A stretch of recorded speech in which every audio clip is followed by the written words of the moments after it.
नमस्कार, Asian news चॅनलमध्ये आपले स्वागत आहे.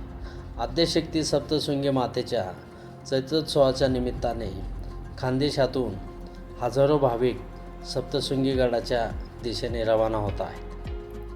चैत्रोत्सवाच्या निमित्ताने भाविकांचा ओघ सुरू झाला असून धुळ्यासह जळगाव, नंदुरबार, मध्य प्रदेश तसेच गुजरातमधून भाविक मोठ्या संख्येने गडाच्या दिशेने निघालेले आहेत. अनेकांनी दरवर्षीप्रमाणे पायीच जाणे पसंत केले.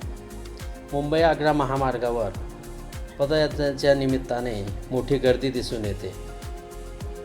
उन्हाची आणि पावसाची तमाना बाळगता सप्तशृंगी माता की जय या घोषणा देत भाविक गडाकडे जाताना दिसत आहेत.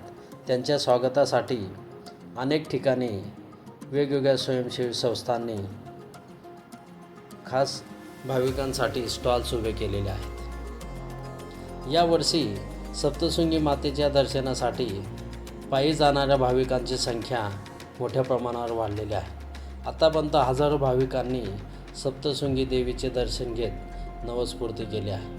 यामध्ये विशेषतः उल्लेख करता येईल धुळे शहरासह धुळे तालुका, शिंदखेडा, शिरपूर, जळगाव तसेच मध्य प्रदेश आणि गुजरातमधील अनेक भाविक यावर्षी देवीच्या दर्शनासाठी पायी निघालेले आहेत. लहानांपासून तर आबालवृद्धांपर्यंत या वर्षी संख्या वाढली आहे. यावर्षी भाविकांनी धुळ्याहून मालेगावपासून पुढे सटाणा कळवण मार्गे गडाकडे रवाना होत आहेत.